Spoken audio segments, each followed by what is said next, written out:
Assalamualaikum warahmatullahi wabarakatuh. Perkenalkan, nama saya Salwai Sanam dengan NPM 223210314. Saya berasal dari kelas 5E dan saat ini sedang menempuh mata kuliah Weltes. Pada kesempatan kali ini, saya akan menjelaskan video mengenai ujian akhir semester, khususnya pada soal nomor 1. Saya berharap penjelasan ini dapat memberikan pemahaman yang baik terkait materi yang telah dipelajari. Di mana soal nomor 1 ini yaitu a new well was drilled in a closed reservoir and a pressure drawdown test was run. You have the following data for this well and the flow test.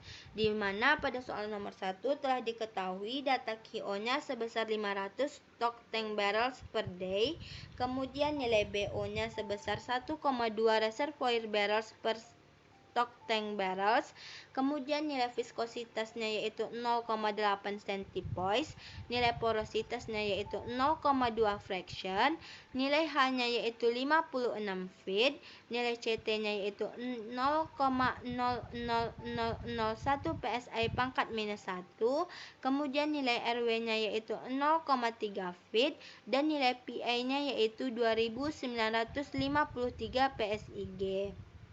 Nah, nilai pressure test data pada soal telah diketahui. Selanjutnya kita akan mencari nilai PI dikurang PWF, di mana setelah nilai PI dikurang PWF ini sudah dapat, maka kita akan mengkonversi nilai waktu dari menit ke jam.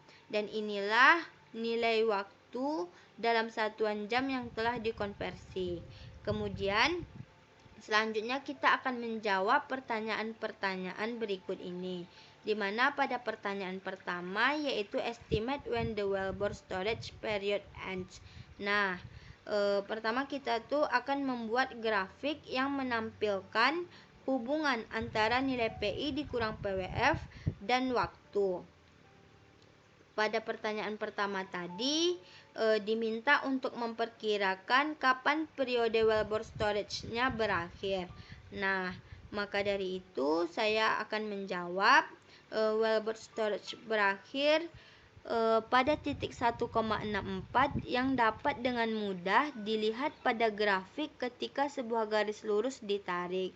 Titik terakhir yang bersentuhan dengan garis lurus inilah yang dikenal sebagai wellbore storage-nya, di mana titik terakhir wellbore storage ini berakhir itu pada 1,64. Nah, selanjutnya pertanyaan yang kedua yaitu when the infinite acting radial flow period start, give you reason. Pada pertanyaan kedua diminta untuk menentukan kapan periode infinite acting radial flow dimulai beserta alasan yang mendukung jawaban tersebut. Maka saya akan menjawab infinite acting radial flow dimulai dari titik yang berada di atas 1,64. Infinite acting radial flow ini terjadi saat perubahan dari fase transisi menuju konstan atau tetap. Maka dari grafik di atas, hal ini ditunjukkan oleh area yang awalnya berada pada posisi bawah. Kemudian berlanjut dengan terbentuknya garis lurus begitu memasuki wilayah infinite acting radial flow-nya. Nah, disinilah nilai infinite acting radial flow-nya dan disinilah nilai wellbore storage-nya. Kemudian sebelum melanjuti atau menjawab pertanyaan ketiga, maka terlebih dahulu kita akan membuat grafik yang dimana yaitu grafik PWF versus T. Nah, pada pertanyaan ketiga yaitu estimate the permeability, di mana kita diminta untuk memperkirakan nilai permeabilitasnya. Maka pertama-tama kita akan mencari nilai PWF1, PWF2, kemudian T1 sama T2-nya. Maka nilai PWF1-nya didapat yaitu sebesar 2.356 dengan T1-nya 1, kemudian nilai PWF2-nya yaitu 1620,646 dengan nilai T2-nya yaitu 10. Maka dari itu, kita akan menentukan nilai M-nya. Nah, berdasarkan dari rumus ini, maka diperoleh nilai M-nya sebesar minus 381,7097 PSIG per cycle. Selanjutnya, setelah menentukan nilai M, kita akan menentukan nilai permeabilitasnya. Rumus permeabilitas adalah ini, sehingga diperoleh nilai permeabilitasnya yaitu sebesar 3,651242 milidarsi. Nah, yang keempat yaitu what is the condition of the well? Is it damaged? Estimate the skin factor. Pada pertanyaan keempat ini kita diminta untuk menentukan kondisi sumur. Apakah sumur tersebut mengalami kerusakan? Kemudian kita akan memperkirakan nilai skin faktornya atau mencari nilai skin faktor tersebut. Nah, untuk mengetahui apakah kondisi sumur tersebut mengalami kerusakan atau tidaknya, maka kita akan mencari nilai skin faktornya terlebih dahulu.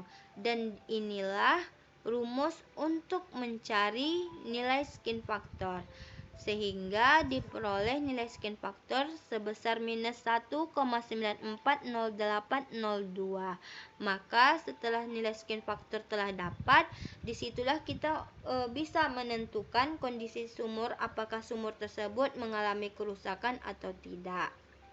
Nah, berdasarkan nilai skin faktor sebesar minus 1,940802, dapat disimpulkan bahwa sumur ini berada dalam kondisi yang optimal dan tidak mengalami kerusakan. Skin faktor negatif umumnya mengindikasikan adanya aliran yang lebih baik di sekitar sumur yang biasa disebabkan oleh faktor-faktor seperti stimulasi sumur yang efektif yang meningkatkan permeabilitas di sekitar sumur. Selain itu, nilai negatif ini menunjukkan bahwa tidak ada kerusakan yang signifikan pada formasi di sekitar sumur. Dengan demikian, sumur ini menunjukkan performa yang lebih baik dari yang diharapkan. Dan nilai skin factor yang negatif ini mengindikasikan bahwa kondisi sumur tersebut sangat mendukung aliran fluida yang optimal. Nah, itulah penjelasan dari ujian akhir semester soal nomor 1 yang dapat saya sampaikan. Saya meminta maaf apabila ada salah kata, maka jika ada hal yang kurang jelas atau memerlukan diskusi lebih lanjut, saya sangat terbuka untuk mendengarkan masukan. Nah, terima kasih. Wassalamualaikum warahmatullahi wabarakatuh.